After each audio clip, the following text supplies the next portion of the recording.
banyak sekali sekolah yang rusak di berbagai tempat, sekolah ini ambruk dan sebagainya, itu memang realitas yang tidak bisa kita pungkiri.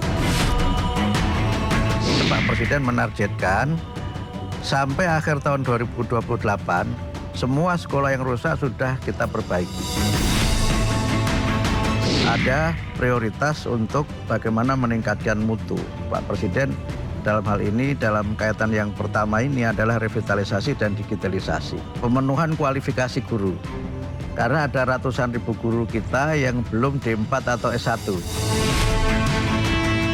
Tahun ini, Mbak Priska, kita mengalokasikan untuk 150.000 guru yang belum D4 atau S1.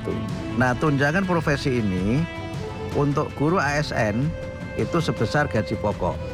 Ini baru ini kebijakan ini. Kemudian yang kedua, guru non ASN itu tunjangan sertifikasinya dari 1,5 juta kita naikkan menjadi 2 juta per bulan. Nah, seringkali kepala sekolah ini mengangkat guru tanpa memperhatikan kriteria. Sekarang ditambah PIP itu mulai dari anak TK. Nah, ini yang baru dari masa Pak Presiden Prabowo, sebelumnya belum ada. Ada kasus-kasus tertentu di mana PIP ini dipungut oleh pihak tertentu yang tidak bertanggung jawab.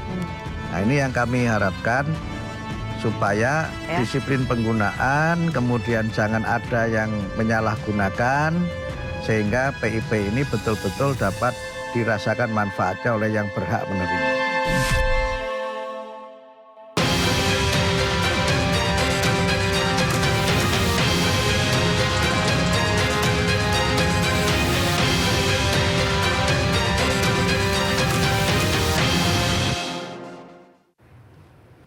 Selamat malam pemirsa, senang sekali kami kembali hadir menemani Anda dalam dialog spesial malam ini. Kita akan membahas isu yang sangat dekat dengan kehidupan seluruh masyarakat Indonesia, yakni dunia pendidikan.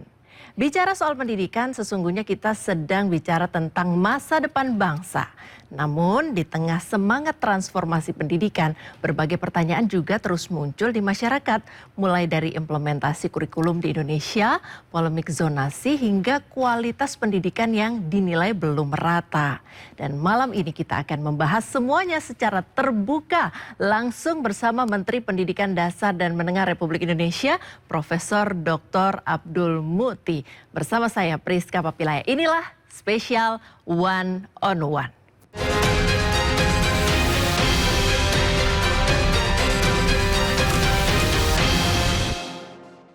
Bapak, selamat malam. Selamat malam, Apa Rizka. kabar Bapak dengan segala tugas mengurus seluruh anak Indonesia? Ya, Bapak, di Indonesia ini pendidikan dasar dan menengah itu menjadi perhatian. Nah, kalau dari Bapak sendiri, menurut Bapak selama Bapak masa menjabat ini, apa yang perlu dievaluasi, Pak?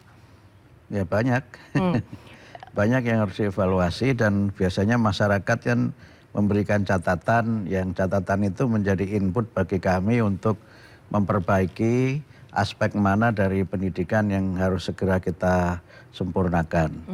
Tapi tentu saja semuanya harus sejalan dengan apa yang diarahkan dan menjadi kebijakan besar Bapak Presiden Prabowo, khususnya terkait dengan Astacita yang keempat, terkait dengan peningkatan kualitas sumber daya manusia, dan tentu harus melihat juga bagaimana dunia yang berubah, dunia global yang memang tidak bisa kita abaikan, kemudian juga kepentingan nasional yang berkaitan dengan bagaimana kebijakan besar Bapak Presiden dengan Astacita itu, dan juga dinamika-dinamika di tingkat lokal yang memang juga menjadi setting sosial dan juga setting budaya di masyarakat di mana kita berada. Prioritas yang perlu dibenahi di pendidikan Indonesia apa, Pak? Pertama, kalau sesuai dengan arahan Bapak Presiden tentu revitalisasi dan digitalisasi. Revitalisasi ini adalah kebijakan Bapak Presiden yang menyasar revitalisasi sekolah-sekolah di seluruh Indonesia yang memang Mbak Priska selama sekitar 2 dekade ini pembangunan fisik sekolah itu sangat terbatas untuk tidak mengatakan tidak ada. Sehingga banyak sekali sekolah yang rusak di berbagai tempat dan sekarang ini banyak sekali di media disampaikan terutama di media sosial sekolah ini diperbaiki, sekolah ini rusak, sekolah ini ambruk dan sebagainya itu memang realitas yang tidak bisa kita pungkiri. Karena banyak sekolah terutama sekolah jenjang SD itu yang memang sebagian besar dibangun pada masa Pak Presiden Soeharto. Wah, Bangun lama sekali SD ya Pak Impres ya. itu. SD Impres itu kan dulu kita kan mengejar program wajib belajar, kemudian penuntasan buta aksara, sehingga banyak SD yang ya berpuluh tahun tidak pernah diperbaiki dan rusaknya itu sudah lama tapi dibiarkan oleh pemerintah daerah dengan berbagai alasan. Itu karena salah satunya anggaran kah atau pertimbangannya apa Pak? Saya tidak tahu ya, tapi memang kan sejak undang-undang pemerintah daerah, kewenangan untuk penyelenggaraan pendidikan di sekolah itu kan oleh pemerintah daerah. Jadi jenjang TK, SD, SMP oleh pemerintah kabupaten kota, kemudian SMA, SMK dan sekolah luar biasa pemerintah provinsi. Banyak faktor tentu saja sesuai dengan komitmen dari masing-masing pemerintah daerah dan ini yang kadang-kadang memang tidak mudah diselesaikan karena berbagai faktor terutama menyangkut implementasi dari undang-undang pemerintah daerah. Yang kedua, memang juga ada prioritas untuk bagaimana meningkatkan mutu. Pak Presiden dalam hal ini, dalam kaitan yang pertama ini adalah revitalisasi dan digitalisasi. Sekarang ini ratusan ribu sekolah dalam keadaan rusak ringan dan rusak berat. Nah, kita baru mulai sekarang. Tahun 2025 kita melakukan revitalisasi untuk 16.167 satuan pendidikan di seluruh Indonesia. Semua sudah selesai 100% dengan anggaran 10,9 triliun. Awalnya anggaran 10,9 itu hanya untuk 10.440. Tapi sesuai arahan Pak Presiden dengan sistem swakelola di mana revitalisasi dilakukan oleh masing-masing sekolah, maka akan ada 3 dampak positif yang sudah kita lihat. Pertama, pembangunan itu berlangsung lebih cepat, lebih murah. Sehingga karena itu dari alokasi anggaran yang sama, awalnya untuk 10.440 bisa kemudian untuk 16.167. Kemudian yang kedua itu bisa menyerap tenaga kerja lokal, karena yang bekerja adalah masyarakat setempat. Yang ketiga menggerakkan ekonomi, karena belanja material untuk pembangunan itu dari toko-toko setempat.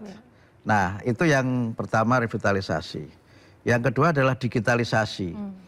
Pak Presiden memberikan arahan untuk sekolah-sekolah itu diberikan interaktif flat panel atau panel interaktif digital. Kami sudah mendistribusikan untuk 288.865 IFP ke sekolah-sekolah di Indonesia dari Sabang sampai Merauke.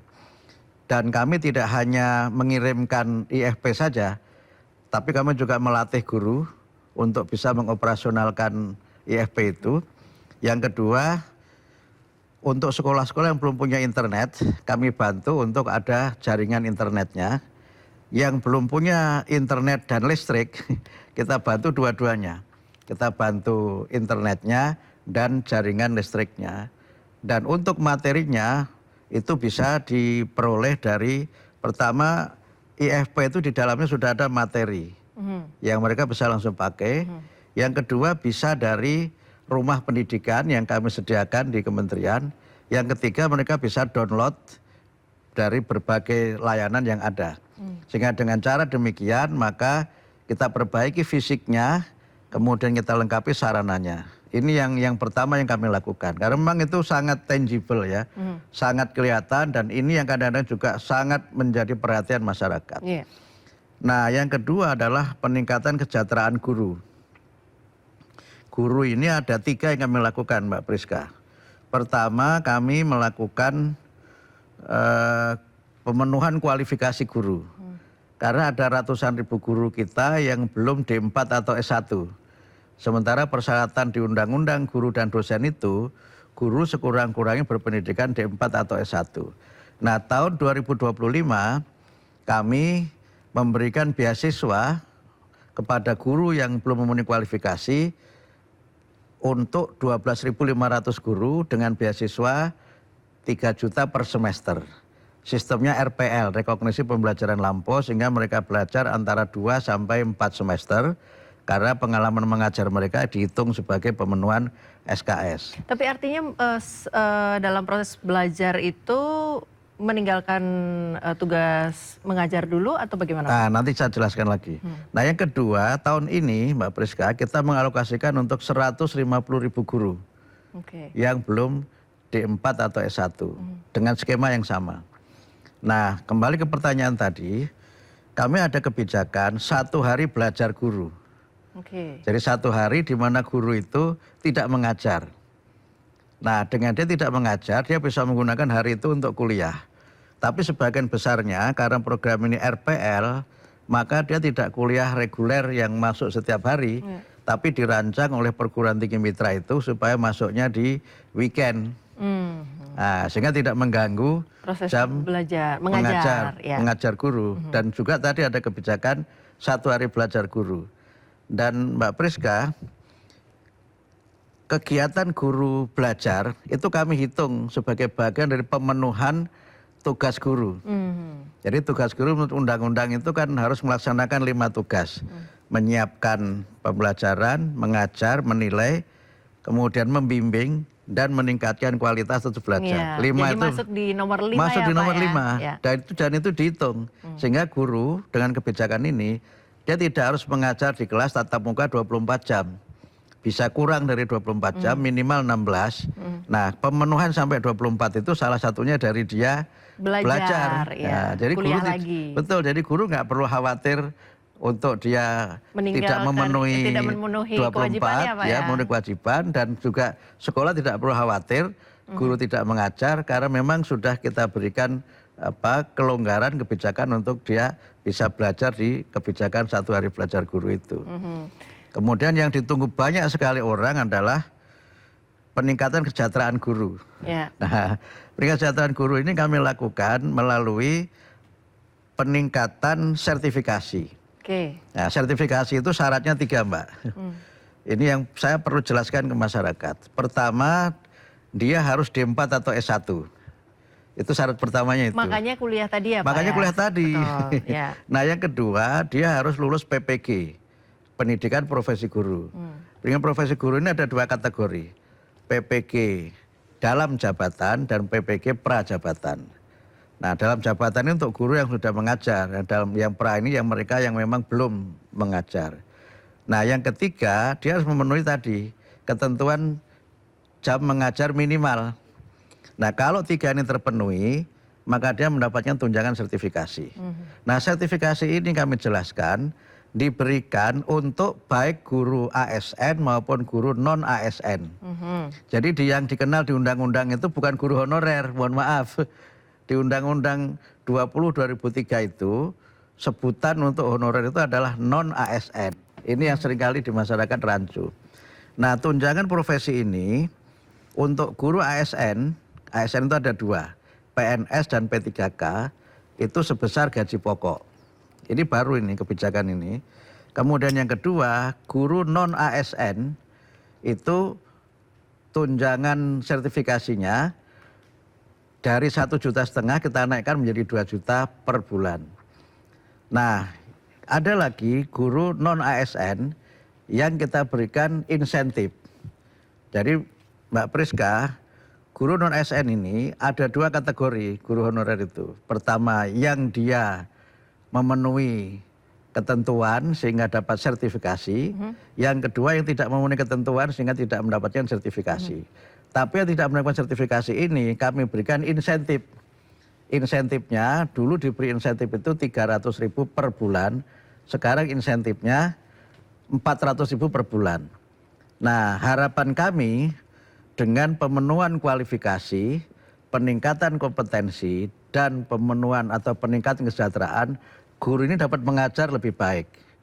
Karena kita semua bersepakat bahwa faktor yang paling menentukan keberhasilan pendidikan adalah guru. Nah, karena itu maka guru ini kita berikan perhatian yang lebih. saya sering menyebut kepada teman-teman di kementerian, hati-hati dalam mengelola guru. Karena isu guru ini isu yang sangat sensitif dan isu yang flammable, isu yang mudah terbakar. Ya. Dan kadang-kadang juga ada yang ketiga, isu yang sangat politis dan mudah dipolitisasi. Karena kita tahu kan, mohon maaf ya dengan segala hormat, sebagian besar kenapa masalah guru ini terus saja terjadi? Sebagiannya kan karena pengangkatan guru itu politis. Jadi kami memiliki banyak data dan itu juga laporan konfirmasi teman-teman di pemerintah daerah itu. Ketika misalnya mau pilkada, pejabat tertentu karena mau maju ingin dapat dukungan, angkatlah guru. Ya kadang-kadang, mohon maaf Mbak Priska, mengangkatnya ini tidak memperhatikan berbagai persyaratan yang berlaku. Yang tadi, ya kan? Jadi nggak mengikuti itu. Kemudian juga ada faktor lain, misalnya begini, sekolah kekurangan guru. Kekurangan guru itu ada dua sebab. Pertama, ada guru yang pensiun. Kalau guru pensiun, untuk bidang studi tertentu kan tidak bisa langsung dipenuhi. Nah seringkali kepala sekolah ini mengangkat guru tanpa memperhatikan kriteria, bahkan tidak minta persetujuan dinas. Kadang-kadang mohon maaf sekali, sebagian itu mengangkatnya dengan pertimbangan ASDP, anak saudara dan ponakan. harusnya memperhatikan syarat-syarat tadi ya Pak ya. Iya, sehingga kadang-kadang itu ngangkatnya begitu. Atau yang kedua, kekurangan guru karena rombelnya terlalu banyak. Rombongan belajar sekolah itu terlalu banyak, kekurangan guru. Akhirnya apa? Mohon maaf misalnya, seseorang awalnya itu tata usaha. Dia memang tata usaha. Udah ini jamnya gurunya kurang ini, kamu ngajar aja gitu. Awalnya ya hanya guru yang tadi diangkat gitu, tapi lama-kelamaan kemudian jadi resmi. Nah ini yang kemudian menjadikan masalah yang berkelindan gitu. Ya, baik itu tadi evaluasi dan perbaikan yang sedang difokuskan oleh Kementerian. Masih ada satu sebenarnya. Apa itu Pak? Sistem pembelajaran kita. Oke, termasuk kurikulum Nah begini, jadi kita ini kan punya masalah yang saya kira tidak hanya Indonesia sebenarnya, ini masalah global ya. Pertama itu kan masalah yang oleh berbagai lembaga dunia disebut dengan schooling without learning. Anak-anak itu sekolah tapi nggak belajar di situ tuh. Nah nggak belajarnya karena apa ya? Karena memang pendekatannya yang membuat mereka tidak bersemangat belajar atau anak-anak tidak termotivasi belajar. Dampak dari schooling without learning itu adalah learning poverty. Di mana memang kita melihat ada masalah capaian pembelajaran itu jauh dari yang seharusnya. Yang ketiga ada faktor, dulu kita mengalami COVID-19, yang itu berdampak pada ketercapaian pembelajaran yang sangat jauh, sering disebut dengan learning loss. Nah kita ingin ini supaya kita bisa segera recovery. Nah karena itu kami ingin merecovery itu dari hulunya, yaitu dari pendekatan pembelajarannya. Ada teori yang sangat lama berkembang, kalau Anda ingin memperbaiki suatu bangsa, perbaiki pendidikannya. Kalau ingin memperbaiki pendidikan, perbaiki apa yang di dalam kelas. Maknanya adalah perbaiki proses belajar mengajar. Sehingga kami memperbaiki melalui kebijakan namanya pembelajaran mendalam. Deep learning. Apa bedanya dengan yang sudah-sudah? Nah, pembelajaran mendalam itu ada 3 fondasi di situ. Fondasi adalah pembelajaran yang mindful, yang reflektif. Yang kedua pembelajaran yang meaningful, pembelajaran yang bermakna. Dan yang ketiga pembelajaran yang joyful, yang menggembirakan. Nah dalam beberapa hal ini tidak bisa dilepaskan dari yang sebelumnya. Tapi ada 2 yang membedakan. Pertama, pembelajaran mendalam itu adalah pembelajaran yang berorientasi pada kualitas belajar, bukan pada kuantitas yang dipelajari. Jadi itu berhubungan dengan how well, seberapa baik murid kita mempelajari. Kemudian yang kedua adalah bagaimana mereka kemudian menemukan makna dari yang dia pelajari. Sementara yang lama, yang orientasi yang berkembang itu how much, seberapa banyak yang dipelajari. Artinya kalau siswa misalnya di dalam kelas nih Pak belum mengerti tentang bagian dari mata pelajaran tertentu begitu. Itu diulang sampai mengerti kalau bicara tentang kualitas toh Pak? Ya betul. Ya. Apakah itu tidak makan waktu Pak? Makan waktu. Karena makan waktu maka muatannya kita kurangi. Oke. Jadi kita sudah menerbitkan standar isi yang itu isinya memang saat ini saya sebut orientasi yang lama itu terlalu kuantitatif. How much tadi, seberapa yang dipelajari. Yang akhirnya Mbak Priska, belajar itu lebih banyak pada menghafal, rote learning. Kemudian yang kedua, lebih banyak berisi dengan hal yang sifatnya fakta-fakta. Dia banyak fakta, tapi dia tidak paham dengan apa yang dia pelajari itu. Nah kita coba perbaiki itu dengan cara pendekatan yang kualitatif, yang karena pendekatan kualitatif, maka materinya kita kurangi. Banyak negara yang menerapkan itu. Misalnya negara-negara Skandinavia yang sering disebut misalnya Finland, itu kan sudah menerapkan itu sejak lama. Singapura juga begitu. Bahkan di Singapura itu ada istilah namanya when less is more. Jadi semakin sedikit yang dipelajari semakin mendalam. Betul, begitu ya? Ya, karena apa? Tidak semua hal bisa dipelajari di sekolah. Yang kita dorong adalah bagaimana dia dengan apa yang dipelajari di sekolah itu dapat dia terapkan dan memotivasi dia untuk menggali sendiri di luar yang diberikan di sekolah. Baik. Pak, ditahan dulu karena pembicaraan kita tentang pendidikan Indonesia ini semakin menarik, terutama soal kualitas dan kuantitas tadi perbedaannya. Kita akan kembali tetap di One on One. Anda masih menyaksikan spesial One on One bersama Menteri Pendidikan Dasar dan Menengah Republik Indonesia. Kalau tadi kita membahas arah besar pendidikan nasional dan juga evaluasi serta perbaikannya ya Bapak. Sekarang kita akan masuk pada persoalan yang langsung dirasakan oleh masyarakat sehari-hari. Mulai dari program Indonesia Pintar hingga polemik sistem zonasi. Seandainya ada masukan untuk mengembalikan ke sistem zonasi lagi, akan diakomodirkah? Emang ada masukannya? Setahu saya nggak ada. Karena zonasi itu sudah kita kumpulkan tahun 2025 awal saya memimpin itu, mengundang semua kepala daerah. Kabupaten, kota, provinsi. Kemudian mengundang masyarakat sebagai penyelenggara pendidikan. Kemudian mengundang termasuk para wartawan juga. Akhirnya kita berkesimpulan, sebelumnya kan pakai zonasi. Nah pada masa periode saya ini kita rubah sistem penerimaan itu menjadi SPMB. Sistem penerimaan murid baru. Jadi sistem bukan seleksi ya, sistem. Nah di dalam sistem penerimaan murid baru itu, filosofinya adalah memberikan layanan pendidikan yang inklusif dan berkeadilan. Itu nilai dasarnya itu. Kemudian yang ketiga, kita punya prinsip bahwa sekolah itu harus menjadi tempat atau pusat terjadinya meeting point dan melting point. Apa itu Pak? Anak-anak dari berbagai macam latar belakang itu bertemu di situ, meeting point.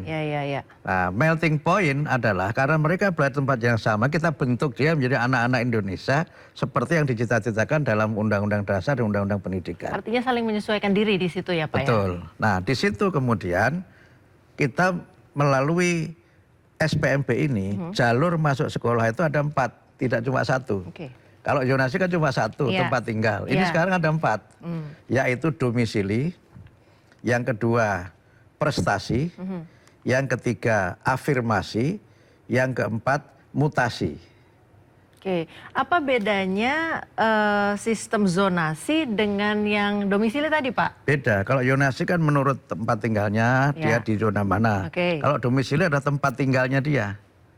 Tempat tinggal sehingga kita usahakan dia dapat sekolah yang paling dekat dengan tempat tinggalnya. Makanya namanya domisili.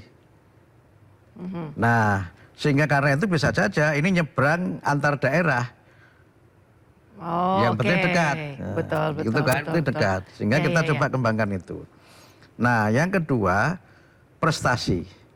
Jalur prestasi itu jalurnya ada 2 yang pokok. Jalur akademik dan non akademik. Jalur akademik itu pada tahun lalu itu hanya 1, nilai rapot. Tapi tahun ini kami sekarang sudah ada tes kemampuan akademik ya. Sehingga jalur akademik itu ada 2, nilai rapot dan tes kemampuan akademik. Hasil tes TKA itu. Nah kenapa masih ada rapot? Karena TKA ini tidak wajib. TKA ini tidak wajib. Jadi murid yang tidak ikut TKA masih bisa punya kesempatan untuk menggunakan jalur prestasi dari ini akademik. Nah, non akademik itu dulu ada 2, olahraga dan seni. Ya. Nah, periode saya non akademik itu ada 3. Apa yang tambahannya, Pak? Olahraga, seni, dan kepemimpinan. Bagaimana memastikan bahwa nilai kepemimpinan itu ada dan bisa Gampang. Pengurus OSIS, Oke. aktivis pramuka, Organisasi, Pak, organisasi ya?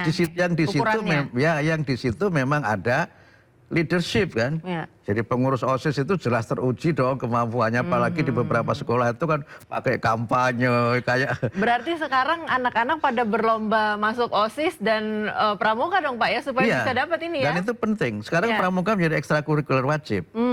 Nah, kenapa ini kita kembangkan? Karena pertama begini, Mbak Priska. Sekarang anak-anak kita ini kan, mohon maaf, menjadi generasi yang selfish, mentingkan diri sendiri, egonya. Yang kedua itu grupis. Grupis itu artinya pokoknya kalau grup saya oke, di luar itu dia nggak bisa. Sehingga kita sekarang melihat keakraban di antara anak-anak kita ini agak kurang. Nah, dengan leadership itu, maka kita dorong supaya anak-anak ini lebih punya jiwa kepemimpinan. Ya. Pemimpin itu kan tentu tidak hanya mereka yang mau bisa pandai bicara kan, Ya. pandai mendengar, mengkonsolidasikan, mengorganisasi dan sebagainya, yang itu pengaruhnya besar. Ya. Nah, karena itu 2 jalur ini, non akademik dan akademik ini menjadi pertimbangan dalam jalur prestasi. Pak, bicara tadi soal selfish, grupis, Ya. begitu. Dan juga satu lagi, Pak, kurang disiplin itu menjadi catatan-catatan bagaimana menggambarkan generasi masa kini. Nah. Itu apakah ada hubungannya dengan teknologi? Ada, sangat Lalu ada. bagaimana Kementerian Bapak melihat ini dan merespon ini, Pak? Ya, sebelum saya ke situ, ini Mbak Priska cerdas sekali jadi pertanyaannya melompat.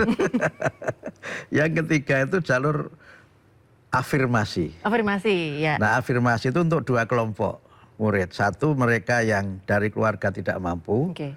Yang kedua, dari murid yang berkebutuhan khusus. Nah, berkebutuhan khusus itu yang disable itu. Nah, itu ini masuk jalur afirmasi. Ada lagi yang keempat, jalur mutasi. Jadi misalnya anak pindah tempat tinggal karena mengikuti tugas orang tuanya. Ini saya banyak permintaan misalnya dari polisi, hakim, TNI. Mungkin jangan-jangan juga ada wartawan juga, jangan-jangan. Karena mereka ini kan demi tugas negara, Ya, seringkali berpindah-pindah. pindah-pindah. Ya kan, baru tugas 3 tahun, sudah pindah, kadang belum 3 tahun sudah pindah. Ini kan kadang-kadang membawa anaknya ini. Ya. Kalau nggak ada jalur mutasi ini, Sulit. masalah. Ya. Sehingga jalur mutasi ini juga untuk 2, Mbak Priska. Satu untuk orang tua yang bekerja baik sebagai pendidik atau tenaga pendidikan di sekolah tertentu. Jadi misalnya guru A mengajar di sekolah A, maka anaknya ketika masuk sekolah A itu bisa jadi jalur mutasi ini. Yang lainnya tentu dari tugas tadi. Nah, yang berikutnya soal tadi teknologi, itu sangat berdampak, sangat berdampak, dan banyak sekali tulisan tentang itu ya. Dampak teknologi digital itu kalau kita baca berbagai referensi dan yang muncul di lapangan itu ada 4, Mbak. Mau dibahas semuanya atau salah satu aja? Boleh singkat-singkat, Pak. Singkat-singkat, Di-spill dulu, Pak. Baik, yang pertama, riset menunjukkan penggunaan teknologi digital itu berdampak pada rendahnya attention span anak-anak kita. Betul. Kemampuan berkonsentrasinya itu udah pendek lah, baru ngobrol sebentar udah ganti tema, Iya, itu iya. kan. Kalau baca sesuatu hanya dibaca atasnya, Ya, terus belakangnya bosenan, enggak. Pak, ya. Betul kan? Bosenan, Ya. Yang kedua itu rentan, terutama secara mental. Karena apa? Mereka justru banyak terpapar perundungan itu di sini, di penggunaan medsos terutama misalnya. Iya. Itu banyak sekali kan, sehingga akhirnya mereka ini, ada tulisannya Jonathan Haidt itu menyebutkan anxious generation, generasi yang cemas justru karena dia banyak terpapar oleh penggunaan media sosial ini. Yang ketiga itu mereka terpapar dari sisi perilaku sosialnya. Jadi pulang sekolah, ini bukan berarti romantisme masa lalu ya Mbak Priska ya. Kalau generasi saya dulu kan pulang sekolah tuh main sama teman sekampung, Ya. main bola kemana-mana kan. Sekarang kan hampir tidak terjadi. Sekarang mabar namanya Pak, main bareng Nah, tapi di sini iya. temennya jauh gitu Iya. kan, ya mabarnya di situ kan Iya. gitu. Nah, karena itu sekarang ada fenomena anak-anak kita ini punya teman sekelas, tapi tidak punya teman sekampung. Ya, ya. Makanya begitu libur tuh bingung dia, nggak tahu harus apa yang dilakukan karena tidak punya teman di kampungnya. Nah, ini kita dorong supaya mereka ini banyak aktivitas sosial. Nah, yang keempat, mohon maaf ya, banyak yang terpapar oleh berbagai tindakan kriminal. Misalnya judi online, penyalahgunaan narkoba, kemudian mohon maaf misalnya ya pornografi dan sebagainya. Itu karena nggak ada yang ngontrol. Oke, lalu apa upayanya Pak? Nah, untuk kita sudah perbaikan ada ini, dengan Pak? kementerian lain, itu kan ada yang PP Tunas itu. Itu kan bersama-sama dengan Komdiji dan kementerian lain untuk bagaimana kita mendorong supaya anak-anak kita ini lebih banyak aktivitas fisik dan mengurangi kegiatan-kegiatan yang membuat mereka terpapar dan mengalami ketagihan penggunaan gawai. Ya. Nah, sehingga kita memberikan edukasi di sekolah, di keluarga, dan di masyarakat. Syukur bisa dibantu oleh media. Beberapa media memberikan edukasi bahaya judi online, bahaya menggunakan game yang berlebih Iya, dan sebagainya. betul. Jadi kami ingin memperkuat 4 pusat pendidikan ini harus jalan. Sekolah, rumah, masyarakat, dan media. Ya. Kembali sedikit Pak ke tentang bullying. Bapak tadi Ya, sempat menyinggung. Bapak melihat kasus bullying atau fenomena bullying di Indonesia ini kan kaitannya tadi dengan teknologi juga ya? Betul ya Pak ya? Nah, apakah sudah masuk dalam darurat bullying? Kalau saya ikuti beberapa survei sudah masuk kuning ya. Kuning. Sudah kuning. Kuning itu yang mendekati merah. Nah, dan kita melihat angkanya memang masih lumayan tinggi. Dan kalau kita bicara perundungan itu Mbak, dari sisi pelakunya, itu nggak semuanya murid loh. Mohon maaf, sebagian pelakunya itu guru. Ya. Jadi kekerasan di sekolah itu, sebagian pelakunya guru. Nah inilah kita coba perbaiki juga ini, kita perbaiki juga. Karena itu kita menerbitkan Peraturan Menteri Pendidikan Dasar Menengah nomor 6 tahun 2026 tentang sekolah yang aman dan nyaman. Ya. Ini juga sesuai arahan Bapak Presiden. Yang beliau membuat satu gerakan namanya Indonesia Asri kan. Aman, sehat, resik, dan indah.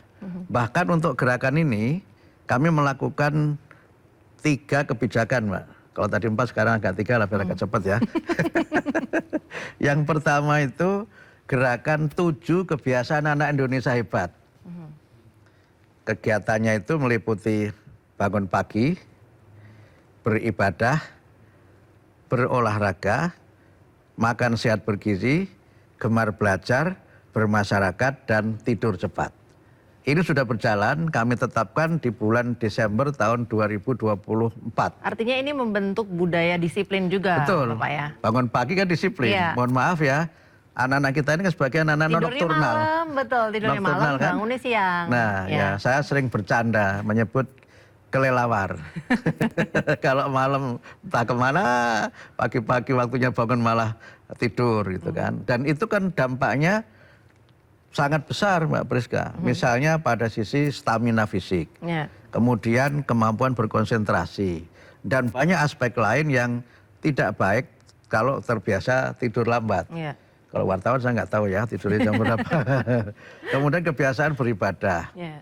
Karena banyak riset menunjukkan generasi alpha, generasi Z ini engagement kepada agama tidak sekuat generasi baby boomer seperti generasi saya ini. Kemudian kebiasaan berolahraga.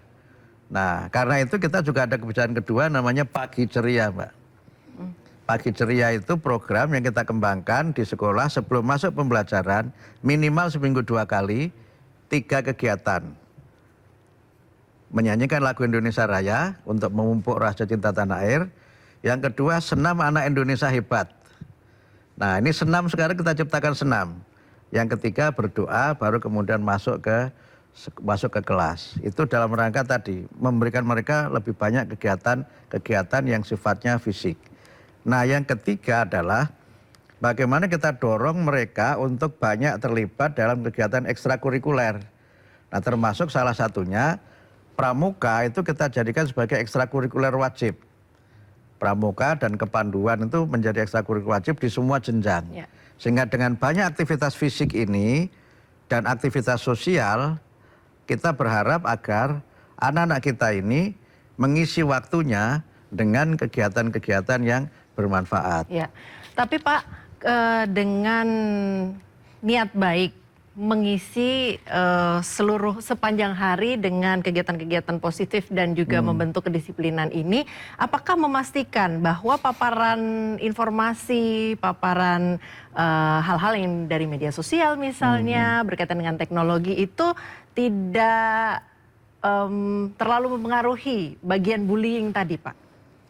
Saya melihat bahwa selama ini kan yang terjadi adalah komunikasi yang belum terjalin dengan baik antar berbagai pihak. Misalnya begini Mbak Priska, di sekolah anak-anak ini diajari yang baik. Tapi di masyarakat itu dia sering menemukan contoh yang tidak baik. Misalnya begini, di sekolah anak-anak diajari tertib antri misalnya ya.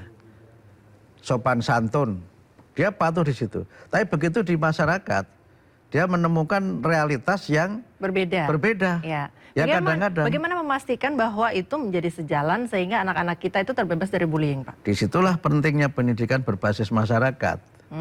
Dan pendidikan itu tidak selalu berkaitan dengan knowledge, pengetahuan. Tapi yang paling banyak menentukan adalah experience, pengalaman dia dalam lingkungan sosial di mana dia berada.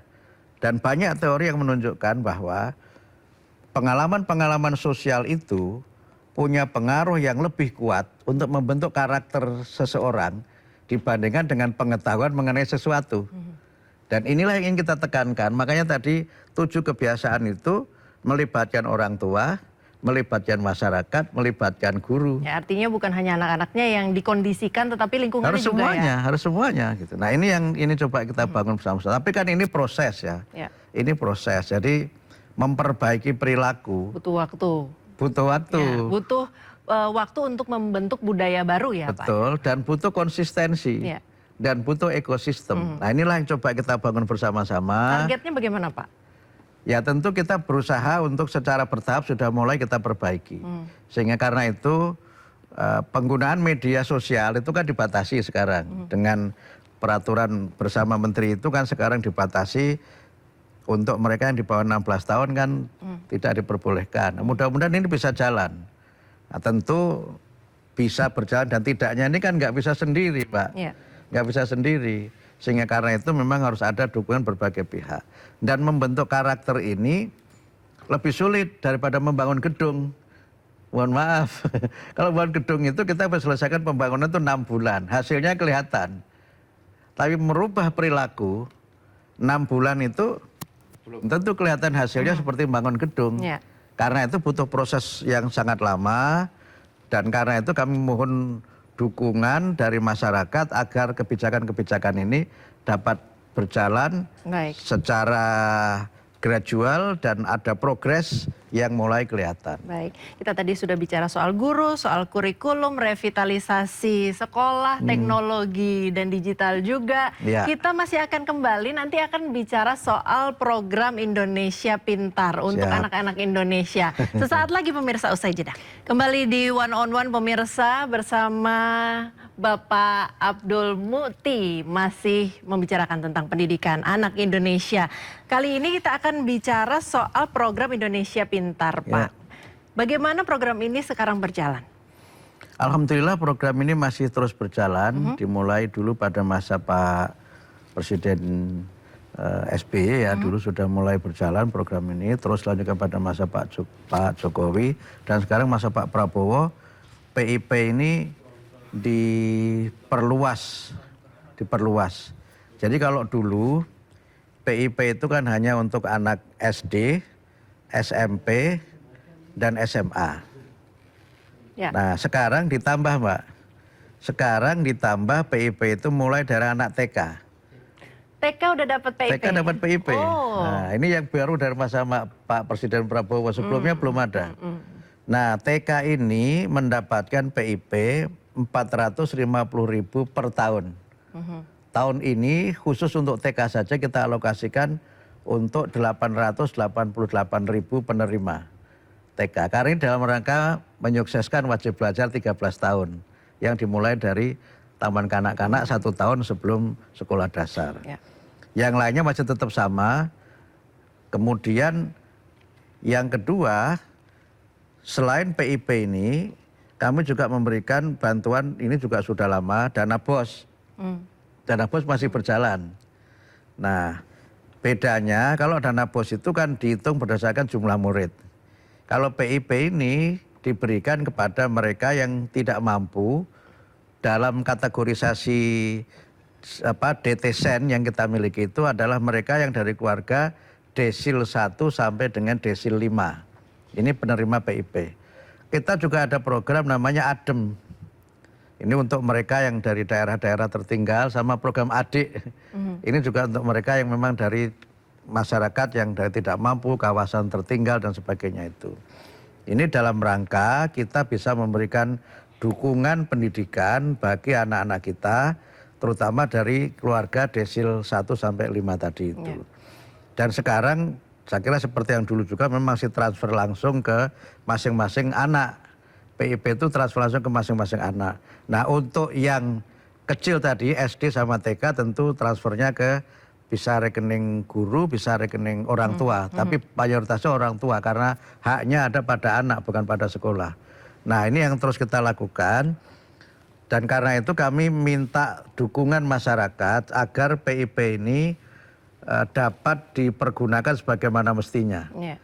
Oh, jadi untuk pendidikan betul-betul ya Pak ya? Ya, karena di lapangan itu kadang ada yang penggunaannya tidak sebagaimana mestinya. Ya. Karena itu kami mohon dukungan agar PIP ini digunakan untuk tujuan sebagaimana yang sudah kita tetapkan. Nggak diarahkan ke sekolah langsung saja Pak? Kalau BOS ke sekolah. Kalau PIP? PIP juga sebenarnya lewat rekening anak, tapi kadang-kadang dikoordinir sekolah. Karena kan ya anak SD kan nggak bisa punya nomor rekening. Ya. Apalagi anak TK kan baru kita mulai tahun ini. Kalau langsung dikucurkan ke sekolah tidak memungkinkan ya Pak ya? Biasanya skemanya kan berbeda. Skemanya kan berbeda. Sehingga nanti yang ngambil itu biasanya PIP itu anak didampingi orang tua atau anak didampingi guru. Nah biasanya memang ini alasan teknis ya, alasan teknis itu sekolah mengkoordinir. Nah ini bedanya dengan kalau dana BOS kan rekeningnya masuk ke sekolah. Kalau ini enggak, ke masing-masing anak. Nah karena itu kami juga mohon dukungan agar penerimaan juga sebagaimana mestinya. Karena kadang-kadang mohon maaf ada kasus-kasus tertentu di mana PIP ini dipungut oleh pihak tertentu yang tidak bertanggung jawab. Nah ini yang kami harapkan supaya disiplin penggunaan ya Pak ya? Disiplin penggunaan, kemudian jangan ada yang menyalahgunakan sehingga PIP ini betul-betul dapat dirasakan manfaatnya oleh yang berhak menerima. Ya, PIP ini terbagi dalam 3 termin, masih sekarang sampai sekarang masih berjalan 3 termin? Ya teknisnya masih seperti itu ya, teknisnya masih seperti itu. Tapi datanya kami buat berdasarkan cut off-nya itu tengah tahun Mbak. Tengah tahun, karena berarti apa? Terbagi dua Pak? Ya karena kan tahun anggaran kita kan Januari, Desember. Tapi tahun pelajaran kan pertengahan, Juli. Sehingga nanti ada yang menerima misalnya kelas 12. Itu kan dia mungkin menerima hanya sampai bulan Juni atau Juli. Agustus kan sudah lulus, sudah nggak terima lagi. Tapi nanti ada yang baru, yang dia terima dari mulai bulan Agustus sampai Desember. Sehingga memang kami lakukan sesuai dengan realitas di lapangan. Gitu. Gimana Pak untuk pelajar yang memang tidak mampu begitu, tetapi harus menunggu termin karena terminnya terbagi menjadi 2? Ya kan itu kan soal teknis saja kan, penerimanya kan nggak dikurangi. Misalnya diberikan 4 bulan sekali atau 3 bulan sekali kan yang diterima sejumlah itu. Jadi supaya tidak artinya harus disiplin juga mengatur ya. Ya, itu yang saya maksud tadi. Kadang-kadang itu karena langsung banyak, maka kadang-kadang ini penggunaannya nggak sebagaimana mestinya gitu. Kadang-kadang ini kan anak kecil belum tahu uang gitu. Kemudian kata orang investasi bodong Pak. Orang tua menggunakannya untuk hal lain begitu. Sebenarnya kan seharusnya kan itu untuk PIP ini kan peruntukannya kan minimal untuk 3 kan Mbak. Pertama bantuan pembelian peralatan belajar. Jadi misalnya buku, alat tulis gitu. Yang kedua itu transportasi. Kalau misalnya memang dia harus transportasi. Nah kemudian yang ketiga itu dalam jumlah tertentu untuk membantu kalau dia ada kegiatan ekstrakurikuler misalnya gitu. Sehingga sebenarnya memang jumlahnya belum besar karena memang ya kemampuan anggaran kita masih belum sebagaimana yang diharapkan. Tapi paling tidak ini menunjukkan bagaimana kami berkomitmen untuk memberikan bantuan kepada mereka yang berasal dari keluarga yang tidak mampu.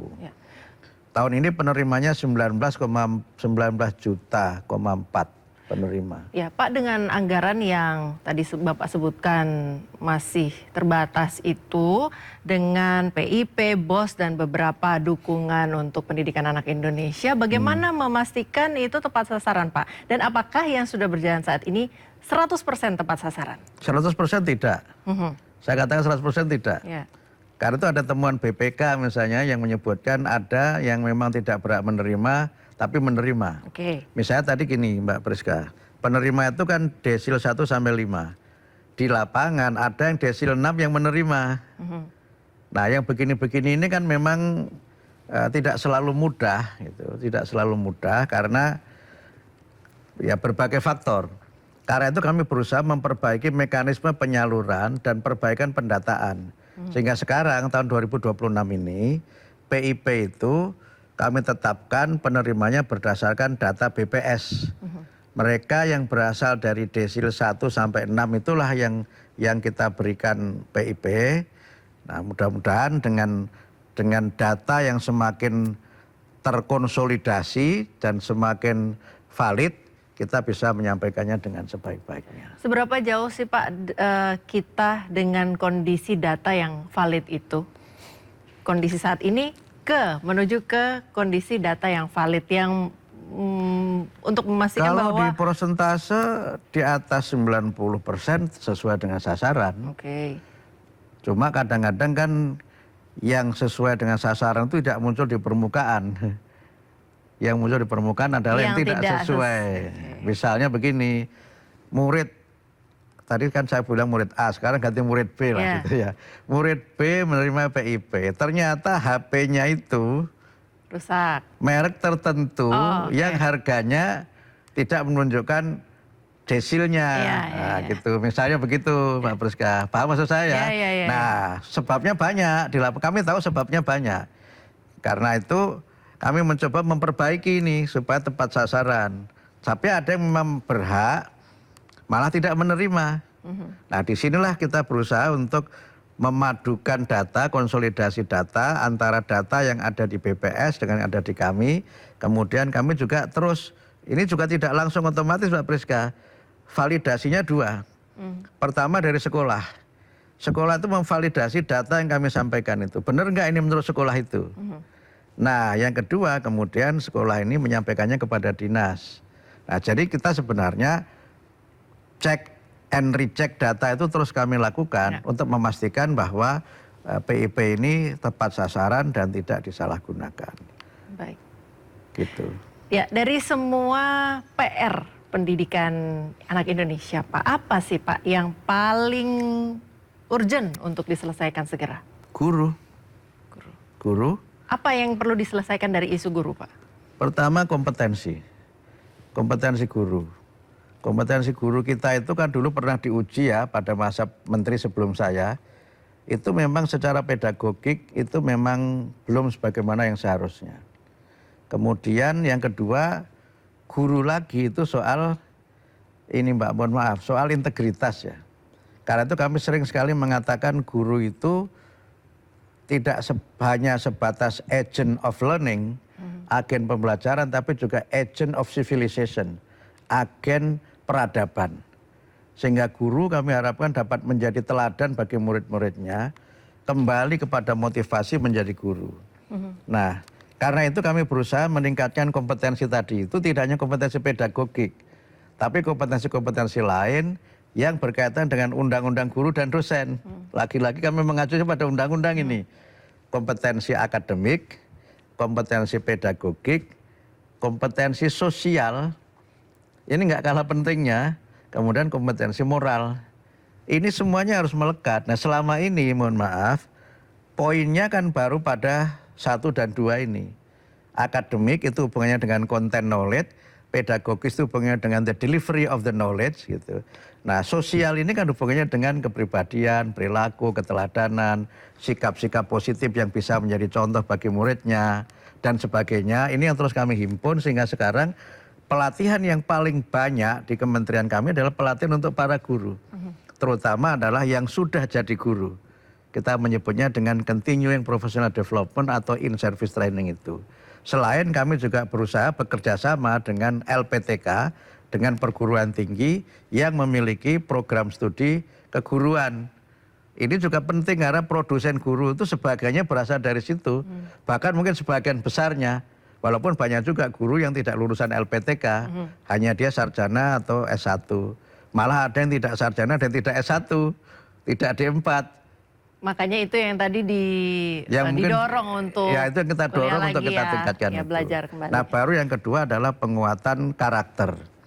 Penguatan karakter ini menjadi penting karena kita kembali ke Undang-Undang Sisdiknas, tujuan pendidikan itu kan untuk membangun karakter dan peradaban bangsa. Baru dijelaskan cerdas, terampil, mandiri, jujur dan sebagainya. Itu kan penjelasan dari itu. Dari karakter dan akhlak mulia dan juga kepribadian yang utama itu. Ya. Nah karena itu butuh proses panjang. Memang orang seringkali melihat capaian pendidikan itu dari misalnya skor PISA. Itu kan akademik. Makanya dalam rangka itu kami juga berusaha mendorong untuk motivasi anak-anak ini meningkat dengan kebijakan tes kemampuan akademik, TKA, yang mulai kami selenggarakan SLTA tahun 2025 yang lalu, bulan November, SD dan SMP itu tahun ini, dan kemudian TKA ini tidak kita wajibkan. Supaya apa? Supaya yang ikut itu yang benar-benar siap. Kalau wajib kan dia ikut secara terpaksa. Apa fungsinya Pak? Punya TKA ikut itu TKA, Pak? Dalam konteks akademik itu berfungsi untuk bagaimana kita bisa mengetahui kemampuan akademik murid kita ini pada bidang studi tertentu. Nah kita selama ini memang baru yang pokok itu baru bahasa Indonesia dan matematika. Itu kan base dari semua itu kan literasi dan numerasi. Nah, yang kedua itu untuk kepentingan-kepentingan yang bersifat kebijakan strategis. Misalnya tadi, penerimaan murid baru jalur prestasi, sebagainya dari TKA. Kemudian beberapa institusi, misalnya perguruan tinggi, itu sekarang juga mensyaratkan untuk TKA menjadi salah satu aspek dalam penerimaan bahkan seleksi mereka yang penerima beasiswa. Beberapa lembaga misalnya yang saya tahu misalnya Akademi Kepolisian itu mensyaratkan harus punya TKA. Bahkan kami dapat informasi ada dokumennya itu salah satu perguruan tinggi di Belanda itu minta kalau TKA. dia kalau ada aplikan dari Indonesia itu dia Harus minta pakai dilamparkan TKA. nilai TKA-nya. Oh, oke. Nah, jadi itu udah standar ya Pak ya? Ya, jadi itu standar sejumlah sejumlah negara. institusi, sejumlah negara ya, sejumlah negara. Karena itu kepentingan-kepentingan yang sifatnya strategis kebijakan. Tapi yang paling penting adalah untuk peningkatan mutu pendidikan. Ya. Kan sekarang begini Mbak Priska, ada yang mengkritikkan dengan TKA itu anak menjadi stres, misalnya kan. Tapi saya kemudian bercanda, saya mau diwawancari Priska juga stres juga saya. Kenapa Pak? Ya sangat takut pertanyaannya misalnya. Nah tapi yang penting begini, ya anak-anak stres itu wajar.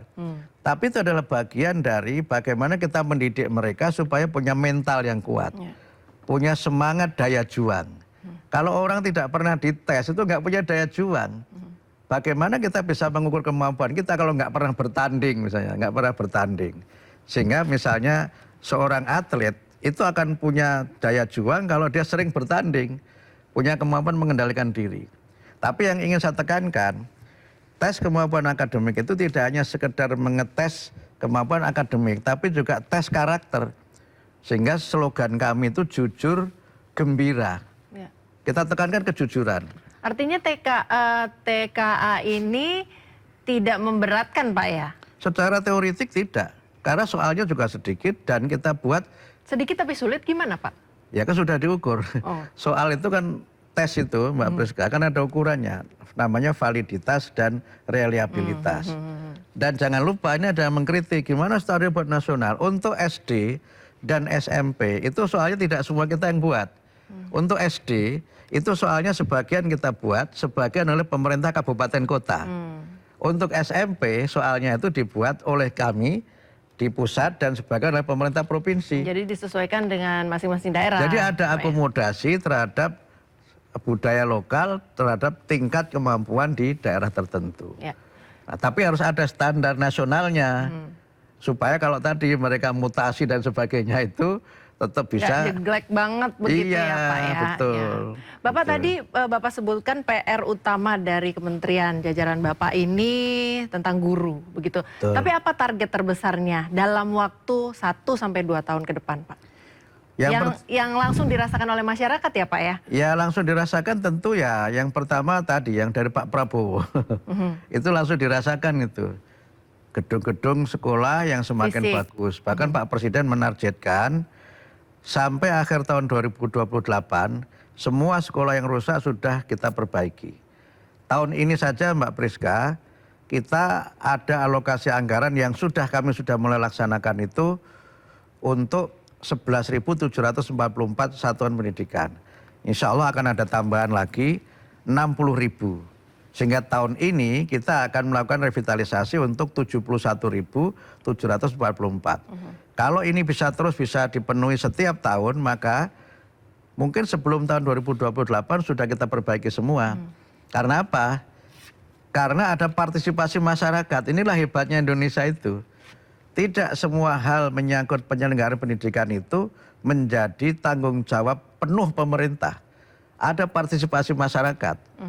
Bahkan kalau kita lihat dalam jenjang pendidikan tertentu, misalnya SMK Mbak Priska, 73% SMK itu swasta. SMK itu. SMA juga hampir sama, yang masih paling banyak oleh negeri itu adalah SD. Tapi tingkat SMA itu banyak yang swasta juga. Itu artinya apa? Masyarakat berpartisipasi. Dan kalau masyarakat berpartisipasi, memajukan pendidikan, kemudian pemerintah memajukan, ini ada sinergi. Karena itu visi kami adalah mewujudkan pendidikan bermutu untuk semua dengan partisipasi semesta. Semesta. Partisipasi semesta itu yang penting kami tekankan. Baik. Terakhir Bapak, pesan untuk guru di seluruh Indonesia juga anak-anak Indonesia semuanya. Singkat Pak. Pertama, mindset maju. Kita harus punya mindset yang maju. Yang kedua, mental yang kuat. Harus bermental yang kuat. Kemudian yang ketiga, kita semua harus optimistis, percaya diri untuk meraih kemajuan bersama-sama, meraih kemajuan yang tidak hanya meningkatkan harkat martabat kita secara pribadi, tapi juga mengangkat harkat dan martabat bangsa dan negara. Baik, terima kasih Bapak. Pemirsa, malam ini kita belajar bahwa pendidikan bukan sekedar soal angka kelulusan atau pergantian kurikulum. Pendidikan adalah tentang membangun manusia Indonesia yang siap menghadapi masa depan tanpa kehilangan karakter, empati, dan juga nilai kebangsaan. Karena masa depan Indonesia sangat ditentukan oleh bagaimana kita mendidik generasi hari ini. Terima kasih kepada Menteri Pendidikan Dasar dan Menengah Republik Indonesia, Bapak Abdul Muti, atas waktunya malam hari ini dengan segala paparannya yang sangat komprehensif. Terima kasih. Saya Priska Papilaya pamit. Sampai jumpa.